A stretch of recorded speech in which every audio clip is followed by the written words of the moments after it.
Assalamualaikum teman-teman, kembali lagi di vlog dari Deni Gembrot.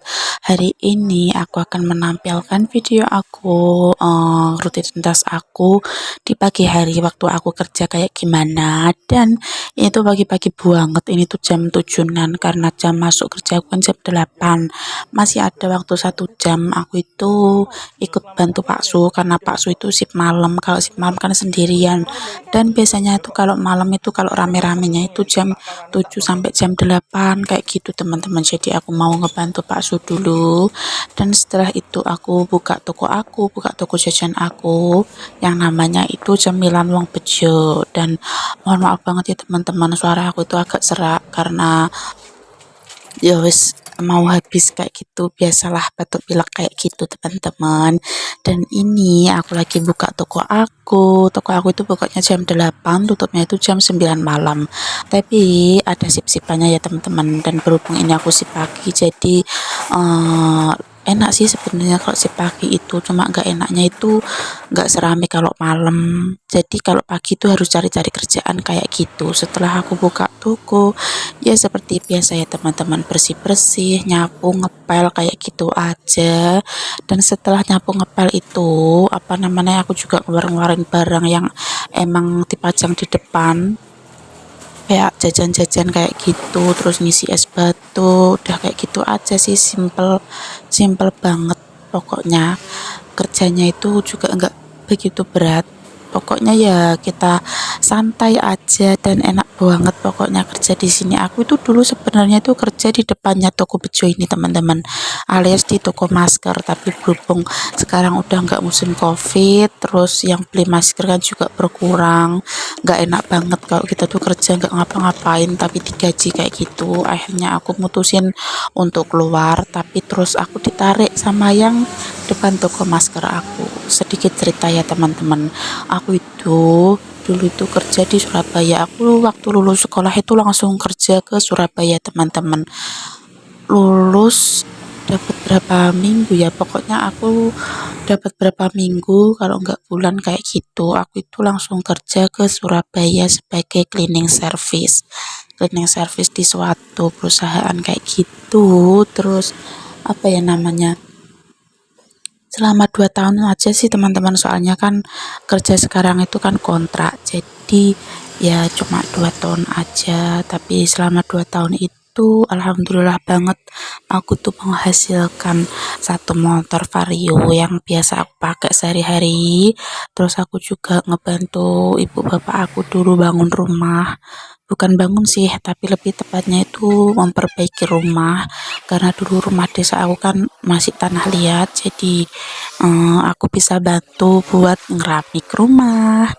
Dan setelah itu aku tuh pulang lagi teman-teman, karena udah kontraknya kan udah habis, terus nggak diperpanjang. Sebenarnya itu aku diterima di Jajobis, tapi aku juga ditarik sebagai cleaning service. Sementara kan aku pengen nih jadi operator produksi, tapi karena emang apa namanya, aku ada sertifikat cleaning service, aku ditarik cleaning service. Aduh, pokoknya aku itu diiming-iming kayak gitulah teman-teman, diiming-iming biar aku tuh mau ditempatkan di cleaning service, karena emang di perusahaan itu tuh butuh banget cleaning service, apalagi udah pengalaman, jadi nggak usah training-training. Sementara aku tuh nggak mau, jadi aku mutusin buat nggak ambil job itu. Akhirnya aku pulang lagi, aku bantu ibu aku di rumah aja. Itu kalau nggak salah di rumah itu 1 tahunan deh, tapi aku jualan online teman-teman, kayak jualan cilok, jualan apa namanya, lumpia kayak gitu selama 1 tahun, buat ngehidupin diri aku sendiri sih, bukan orang tua. Tapi kalau ada lebih juga aku kasih orang tua. Terus nggak lama ya, lama banget lah, setahun ya teman-teman. Setelah itu 1 tahun aku dapat kerjaan lagi, tapi di sekitaran Bojonegoro. Kenapa nggak keluar Bojonegoro lagi? Karena lagi-lagi itu kalau aku daftar ke perusahaan besar itu pasti ditariknya itu di cleaning service teman-teman. Pernah aku juga ngelamar di BMI Lamongan yang perusahaan udang kayak gitu, itu pun juga aku ditarik ke cleaning service-nya karena lagi-lagi sertifikat yang aku dapat itu berhubungan dengan cleaning service. Tapi akhirnya juga aku itu nggak mau lagi karena ya sebenarnya aku pengen pengalaman yang di luar cleaning service kayak gitu loh teman-teman. Walaupun aku diiming-iming enak, tapi aku tuh pengen gitu loh. Dan emang sih sebenarnya itu nggak ada yang salah dengan cleaning service, tapi kadang ada kan ada banyak orang yang apa ya, merendahkan cleaning service kayak gitu. Makanya aku juga berpikir ulang, terus aku pengen nyari-nyari yang bisa memberikan aku pengalaman yang lain juga kayak gitu aja sih teman-teman. Dan akhirnya setelah satu tahun itu aku kerja online aja, jualan-jualan online, aku ditarik bukan ditarik, dikasih kerjaan sama teman aku di Bojonegoro itu jaga counter. Jaga counter itu selama kurang lebih tuh 8 bulanan aja karena gajinya itu nggak cukup. Terus bari ngono habis itu tuh apa namanya, teman aku itu apa kayak curang kayak gitu loh teman-teman. Aku tuh gini loh teman-teman, gaji aku kan kurang, maksudnya itu 700 sebulan itu menurut aku tuh sedikit banget, apalagi dengan rumah aku sama Bojonegoro lumayan jauh. Akhirnya aku mutusin keluar juga karena setiap bulan itu pasti aku harus apa kayak tambel, kayak apa ya, tambel kayak torok kayak gitu loh teman-teman. Kita harus eh, bayar apa sesuatu yang hilang kayak gitu tuh kita harus nalangin, kita harus bayarin. Jadi aku mutusin buat keluar karena gak cocok banget. Sementara kadang uang hilang itu kadang ada 100, ada 200. Bayangin kalau umpamanya uang hilang itu setiap bulannya itu ada terus kayak gitu kan, uang gaji aku juga nggak cukup kayak gitu loh teman-teman. Makanya aku mutusin untuk keluar. Dan pada saat itu aku bukan mergo isi, aku ngecek kenapa sih kok ada uang hilang sampai segitu banyaknya. Akhirnya aku cek kok apa namanya, kan dulu di counter itu ada pemasukan yang ditulis di buku, ada pembukuannya kayak gitu teman-teman. Dan ternyata yang bulan-bulan minggu-minggu yang lalu itu ternyata nominalnya itu diubah teman-teman. Alhasil di situ aku baru tahu ternyata itu bukan hilang tapi dimanipulasi kayak gitu. Akhirnya aku tuh lapor sama atasan aku minta resign aku dengan alasan itu kalau uang aku disuruh nombokin yang enggak aku ambil, aku juga nggak bisa, aku nggak mampu karena aku kerja itu cari uang teman-teman, bukan cari capek kayak gitu. Sebenarnya aku nggak boleh keluar, aku dikasih solusi sama bos aku buat pindah tempat aja karena gimana pun yang ambil itu juga orang kepercayaan bos aku sama tetangga sebelah bos aku, jadi kurang enak kayak gitu loh teman-teman. Tapi aku nggak bisa tolerin karena selama itu tuh aku tuh ngerasa kayak aku itu maling kayak gitu loh teman-teman. Dan alhasil aku mutusin buat keluar aja. Tapi setelah itu nggak lama kemudian aku kembali pulang karena itu puasa ya teman-teman. Puasa aku libur sebentar, aku ditawarin sama tetangga aku buat jaga es kayak gitu, tapi gajinya juga nggak banyak. Gajinya itu harian sesuai apa yang kalau kita ngejual esnya itu berapa kayak gitu loh teman-teman. Dan satu hari itu kadang aku digaji 10.000, digaji 15.000, bayangkan dong. Tapi nggak apa-apa, aku tuh ngejalanin terus. Pokoknya itu ya wis apa adanya aku kayak gitulah teman-teman. Jadi aku jalanin. Dan setelah puasa itu dapat beberapa hari aku tuh muter otak lagi teman-teman, gimana biar caranya itu aku dapat uang tambahan. Ibu aku juga ikut tetangga aku yang jualan tempe. Dan waktu itu bapak sebenarnya udah kerja sih teman-teman. Bapak itu waktu aku di Surabaya itu beliau udah sakit dan nggak kerja. Aku tuh kayak tulang punggung kayak gitu loh teman-teman. Jadi sebisa mungkin aku harus kerja kayak gitu. Makanya aku jualan online, jualan apa kayak gitu. Dan yang waktu aku pulang waktu puasa itu bapak udah sembuh, beliau udah kerja lagi di Surabaya. Tapi aku mutusin aku juga tetap harus kerja, nggak mungkin kita minta orang tua terus ya teman-teman. Dan alhamdulillahnya dari aku itu nggak kerja, dari aku kerja sampai nggak kerja lagi, sampai kerja lagi tuh nggak pernah yang namanya minta orang tua kayak gitu loh teman-teman. Pasti aku usaha sendiri walaupun itu cukup untuk diri aku sendiri. Dan waktu puasa itu aku mutusin buat jualan sate usus teman-teman, nggak tahu kenapa aku tuh kepikiran itu dan aku tuh coba-coba. Dulu itu aku cuman buat usus itu beli satu usus itu 1 kilo. 1 kilo itu dulu cuma murah teman-teman, cuma 15.000 kalau nggak salah, kalau nggak 16.000 kayak gitu. Dan ternyata itu jadinya itu sampai 60 70 tusuk kayak gitu, lebih deh, anu sampai dapat 80 90 hampir 100 kok pokoknya teman-teman.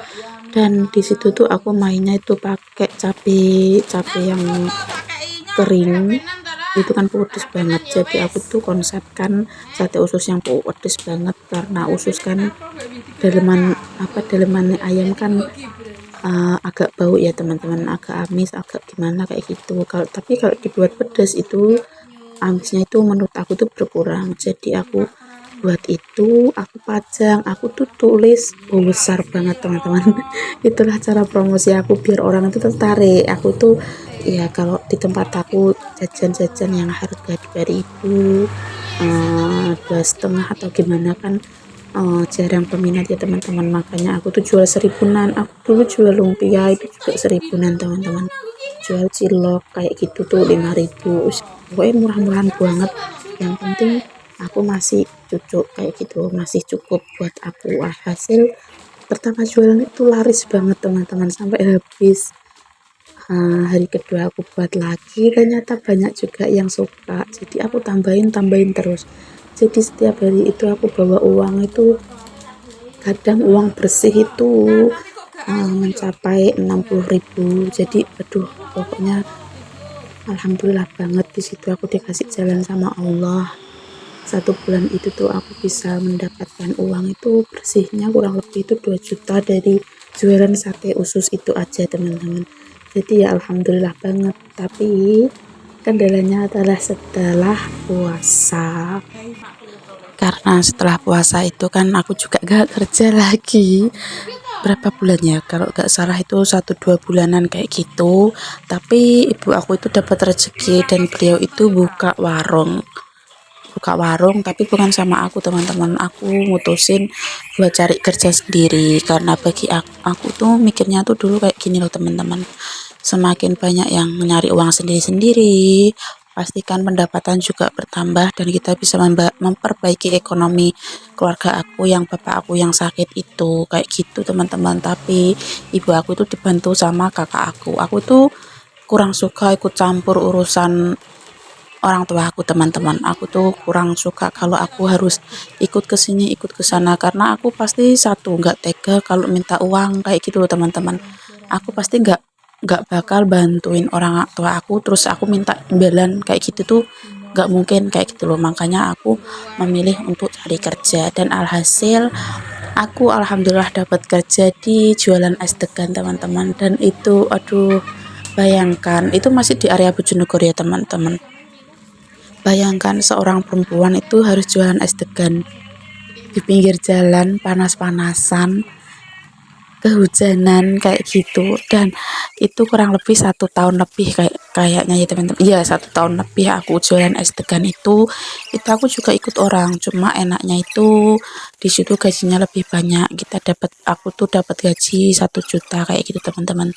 Tapi kita juga harus kuat karena aku itu nggak ada partner kerjanya. Jadi emang bener-bener waktu aku itu kerja di es degan itu ya, itu pandangan kerjanya itu seperti ini teman-teman. Kita tuh kalau ada degan datang itu kan naik degannya kan di truk kayak gitu, kayak di tepak kayak gitu lah. Itu kita juga harus mindahin sendiri ke tempat kita jualan, di tepak yang kita buat jualan, di mobil yang buat kita jualan kayak gitu. Jadi emang berat banget. Terus belum lagi kalau ada orang beli, kita tuh harus meceli sendiri, kita harus buka sendiri, kita juga harus tahu gimana degan yang banyak isi airnya, terus mana degan yang ada isinya, terus mana degan yang dagingnya itu tipis kayak gitu, kita tuh juga harus paham. Belum lagi kalau bungkus, belum lagi kalau apa namanya, kalau ada yang datang di tempat, aduh pokoknya ribet banget. Tapi semua itu aku lakukan demi hidup aku sendiri, dan aku tuh enjoy banget sampai nggak kerasa itu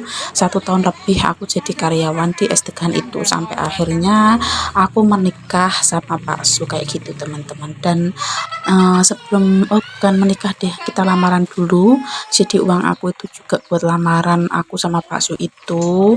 Pak Su juga alhamdulillah dapat kerja yang enak waktu itu, jadi bisa buat lamaran.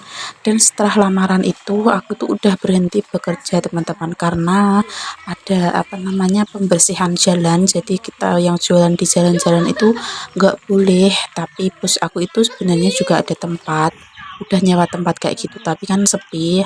Akhirnya aku mutusin buat istirahat. Jadi setelah lamaran itu aku mutusin buat apa namanya, nggak kerja di SD-kan lagi, dan aku itu nganggur lagi beberapa bulan kayak gitu. Tapi setelah itu aku kerja lagi, dan itu waktu corona ya teman-teman. Itu waktu corona, waktu di SD-kan itu juga udah corona, dan waktu corona itu yang lain pada nggak kerja, dan aku tuh keterima ke toko masker yang tadi aku sebut itu, toko masker yang depannya toko jajan ini. Jadi alhamdulillah banget. Dan itu sampai aku menikah teman-teman, sampai berapa tahun ya aku di toko masker itu, kurang lebih 3 kalau enggak 4 tahun, 3 tahun lah teman-teman, 3-2 tahun kayak gitu. Dan lama banget toh. Aku sebenarnya itu suka-suka banget kerja di mana aja tuh suka, alhamdulillah banget. Dan setelah itu aku kerja di jajan ini, jadi ya seperti ini ya teman-teman kegiatan aku kalau di toko jajan. Dan gak kerasa banget aku di toko jajan itu juga udah 2 tahun, alhamdulillah banget. Apalagi aku kan ibu rumah tangga ya, kalau di rumah aja kan nggak ngapa-ngapain jadi jenuh, dan ini ada kerjaan nggak begitu berat juga, jadi alhamdulillah banget. Dan ini tuh aku setelah ngemas sama ini teman aku Eka.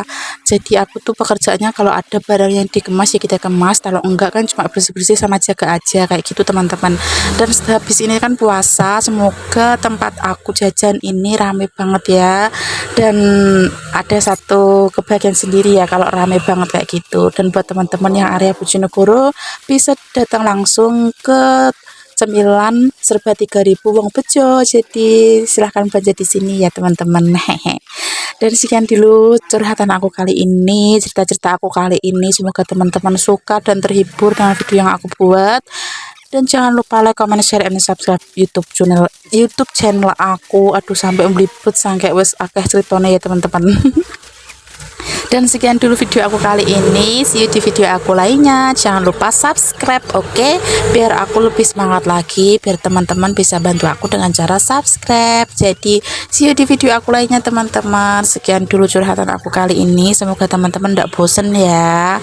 Ini tuh sekedar cerita hidup aku aja teman-teman, biar aku juga selalu ingat perjuangan aku itu kayak gimana. Dan alhamdulillah aku serba kecukupan dengan keringat aku sendiri, dan alhamdulillah banget. Dan semoga dengan adanya rezeki lain aku bisa ngebantu kedua orang tua aku ya teman-teman, amin. Dan moga-moga teman-teman bisa bantu aku deh. Dan udah dulu aku sampai tadi udah pamit tapi masih cerewet banget. Jadi sekian dulu video aku kali ini, bye bye teman-teman, see you di video aku lainnya, and semoga teman-teman enjoy ya lihat video aku, bye bye.